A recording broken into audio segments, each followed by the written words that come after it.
Thank you. It's a real privilege to be here for me. Or should I say it's a real privilege to be here for us. That's me and my microbiome. Now, my intention and my ambition with this talk today is to inspire you to investigate this more for yourselves. And let me start to explain what I mean. In our lifetime, we have been encouraged to protect a lot of ecosystems, rainforests, barrier reefs, the ozone layer, and of course, more recently, the oceans, protecting them from plastic. But over the next few minutes, I want to encourage you to think about an ecosystem which is far closer to home. In fact, it's on you, and it's in you, and it's very much a part of you, and that is your microbiome. And it's my intention with this to inspire you to look deeper into this, and in doing so, to enable yourself to build a better future. Now, have you noticed that all around you there seems to be a huge increase in people suffering from many kind of conditions and diseases? More people getting serious allergic reactions, dying from them. Everywhere we look, this seems to be getting worse. In classroom after classroom, more children suffering from this. Always on the up. Now, I'm not coming to you today and standing here as a medical doctor or a biological scientist. I'm standing here as a food innovation consultant, as a health seeker, and as a dad. And let me unpack those for you a little bit. As a food innovation consultant for the last decade, I've had the privilege of flying around the world to work with some of the biggest companies and the most innovative startups to be able to help them create and tell their brand stories. Now, as a health seeker, I've run some marathons. Now, I don't want you to think that those marathons were those kind of impressive and athletic endeavors. These were charity runs, and the last one nearly killed me. They're a lot of hard work, but more concerning to me is that now I've got this side of 40, my body has started to retain ice cream. But as a dad, as I also stand before you today, as a new father, I'm also the scared kind. I've suddenly got a big responsibility with a very little girl. So I want to just take you back to the basics. I want you to think back maybe to biology class in school. We'll all get up to speed here. You remember the basics, the leg bone's connected to the knee bone. You've got that bit. And of course, you remember the major organs. We've got the brain and the heart and the lungs and so on. Well, you know how every now and then there's like big news in space and astronomy. Someone's just discovered a new planet. And you're thinking, how can they discover a new planet? I thought we'd already got that done. Well, this is that kind of biological equivalent. They have pretty much discovered a new organ. And that's what our microbiome is. But rather than it being a planet on the far reaches of the solar system, think of it more like discovering the asteroid belt, which has got trillions of little bits to it. And that's why this is so important, and it's why it's so complicated, and it's why this is, like space, at the moment, your microbiome within you is a new frontier for the science. Now, you can't see it with the naked eye. It's rather like being in a plane. When you look out the window, you can't see exactly what's going on the ground. But when you get to the microscopic level, trust me, they're right there. We're crawling. So that's the interesting thing. And I have been a paid-up, card-carrying member of the Clean Freak crew for as long as I remember. So this has been really, really important to me to work out that our bacteria are not just important and that they should be there, but having them there and having them healthy is absolutely essential to our healthy existence. But with my work with all of these companies, I've noticed that there's two important misconceptions. Now, as marketers, what we have to do is tell stories. But unfortunately, it's not always compatible to tell a story in a 30-second commercial. And that causes a problem. And the problem is that we sometimes have to deviate from the full story, or worse, from the truth. And that leads to these two misconceptions. The first one is this. Can you hear that booming voiceover now? You've heard it so many times. Kills 99.9% of germs and bacteria, dead. And whether it's for a bleach or a mouthwash or a hand sanitizer, we've been trained to think, unfortunately, that the best bacteria are dead bacteria. And when it comes to your body, that's absolutely not the case. Now, the second misconception that unfortunately the marketers create for us is that it's an all-or-nothing solution. Either you can take this one product and you're fixed, or you can do this once and you're fixed. But unfortunately, it's not so simple. And I can tell you this now, occasionally taking a yogurt drink, that's not going to fix your microbiome. There's a lot more to this. It's going to take a lot more effort and a lot more consistency as well. So I'd like to introduce to you the idea that I think of as nurturing a beautiful balance. Within your microbiome, there's good and there's bad. Not everything is perfect in there, but because it's so massive, a balance and an equilibrium is really what we're striving for. Now, I want to talk to you about my journey to discovering why this was so important. And I think it really does deserve that somewhat pretentious word epiphany. But for me, this wasn't some flash of light. This was actually a series of moments that happened in my life. And let me share those with you. The first one, I think I would have been a very slow learner to have missed the fact that as I was working with all of these big companies, in country after country, year after year, we saw consistent trends. Some trends came and went, but the ideas for gut health or digestive wellness, they stayed. And when there's that many smart people and that much money and investment going into developing these products, this has to be very, very important. The second moment, having seen that, I started to get involved in the science. And as I've said, this is emerging science. It's all happening at the moment. The Human Genome Project, which actually decoded our DNA, only finished back in 2003. But they didn't start with humans, of course. They started on some smaller, simpler ideas. They started with the fruit fly, discovered that there's only about 17,000 genes that code that animal. When they looked at a tree, say a Norwegian spruce, only just over 28,000 genes. So you can imagine as they started to predict how many genes there would be that make something as complicated as you or me, they would expect that it's going to be a huge number, maybe up in the hundreds of thousands. Well, imagine their surprise when we actually had 21,000 genes that make us human. That would have been a surprise. The good news was we're not alone. And the genes that code our microbiome, there's actually 3.3 million of those. So can you see how reliant we are? But it's really a coexistence. It's not us on our own. It's us plus our microbiome that's working with us. Together, I like to think of us as a super organism. And it's a little bit like having that cape on to give you the protection when you have got your microbiome healthy and working for you. The other thing is that I think without them, maybe I'm just a Norwegian spruce tree. If we think about it in terms of cell count, when I look deeper into this, apparently I have 37.2 trillion human cells.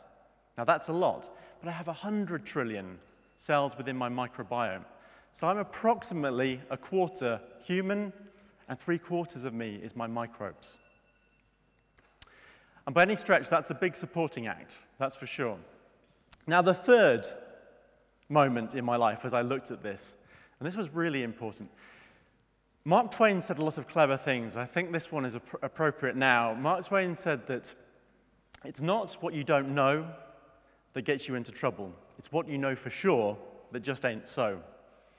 And this was something where I was just wrong.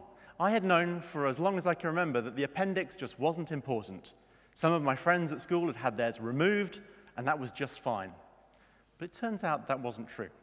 And that instead of being a vestigial relic, the appendix actually is a reserve tank, so that when we have to go, when nature gives us diarrhea, everything is evacuated from the body. That gives the body and the intestine and the gut the opportunity to repopulate itself with the appropriate balance of bacteria, a very important role. And the final moment for me was when we think about the beginning of life and the end of life. You hear sometimes when people have a weakness, and the weakness can be to do with, and they say that it's more dangerous for young people or for very old people. And for young people, their microbiome has not yet had the chance to fully develop. And for elderly people, maybe it's actually starting to decline. For me, this story came with the birth of my daughter. And with her mother being a trained midwife, we had quite a good plan, as you can imagine. But things started to go a little bit wrong with suspected burst membranes, that's the waters going too early, and the baby being at risk of infection. What happened then was we went through the birth process, but unfortunately had to go for an emergency Caesarean-section, not what we had in the plan. And as a new father, I was suddenly learning that there's a really big difference between a natural birth, where the child is naturally seeded with the mother's microbiome during the birthing process. By contrast, to my horror, I discovered that a child born through a Caesarean-section, the first microbes that they encounter are likely to be the highly resistant, troublesome sort that they find within the hospital. So my challenge as a dad was to make sure that for baby Ottilie, I could give her that protective cape, and by helping her to develop that really important microbiome.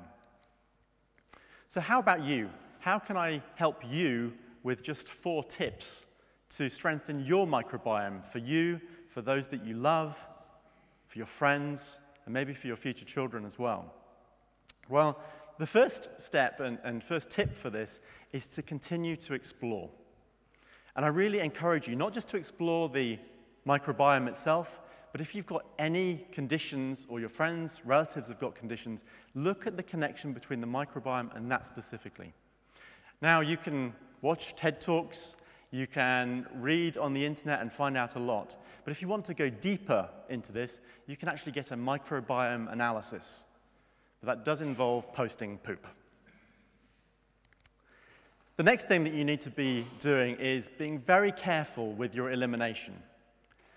Something like antibiotics is such a familiar word. It sounds very simple, safe, innocuous. But actually, the antibiotic is not a safe thing for us to be using. Now, let me say to you, you should always follow the advice of your doctor. Antibiotics have changed the world. They've increased life expectancy, eradicated major diseases. But they are a blunt instrument. They're rather like throwing a hand grenade into the situation rather than being able to take out the problem with a sniper.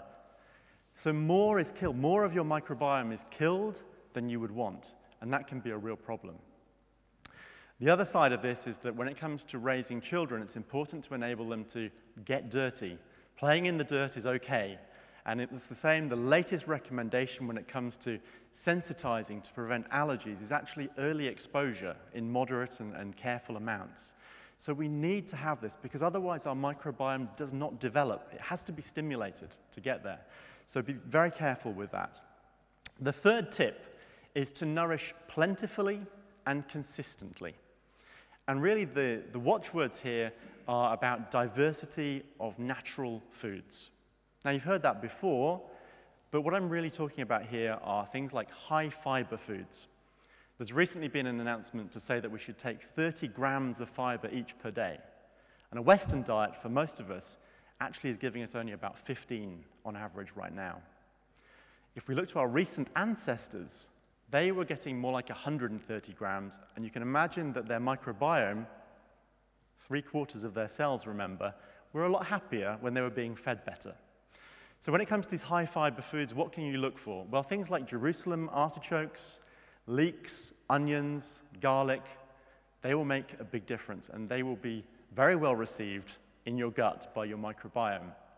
The next thing to look for would be fermented foods, things like sauerkraut and kimchi, which have the natural probiotics already inside. Polyphenols are very good. We can't digest them, but down in your colon, those microbes, they love them, and they're available in grape skin and also in things like dark chocolate. Be very careful when it comes to artificial sweeteners, because that actually can cause blood sugar discrepancies as well. The final idea would be to encourage you to experiment with probiotics. Now, probiotics, these are the good bacteria, and what I would say about these is you can use them either to restore, if you've had antibiotics or if you've had an illness, or you can use them to maintain, or you can use them to try to improve. And let me tell you a story. The important thing about this was that a Russian scientist around about 1900 was fascinated because he discovered that there was some villagers in the mountains of Bulgaria who were actually not dying. And he was fascinated by why they were not dying.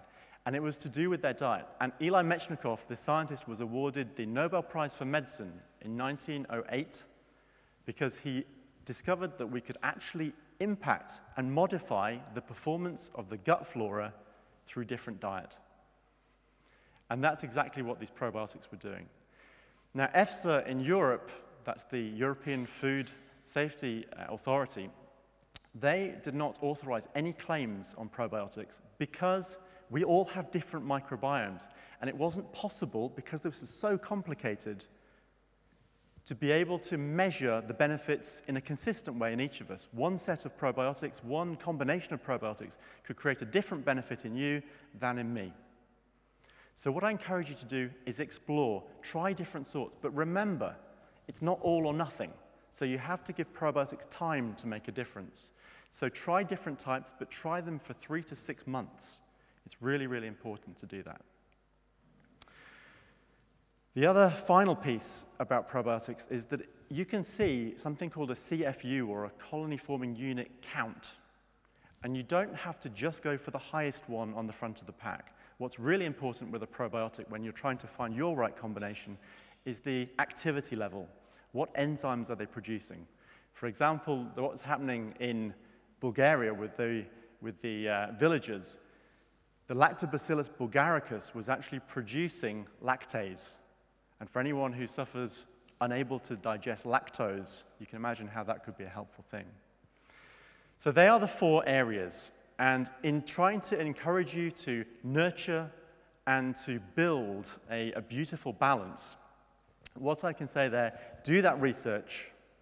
Certainly eradicate very, very carefully. Feed them very well, nurture them consistently, and do experiment with probiotics to see what can work for you. Now, it's absolutely in your control to do that research and to look what's going to make a difference for your microbiome and for those that you love. It's absolutely in your control to start to nurture your inner ecosystem. And it's absolutely in your control to build a better future. Thank you.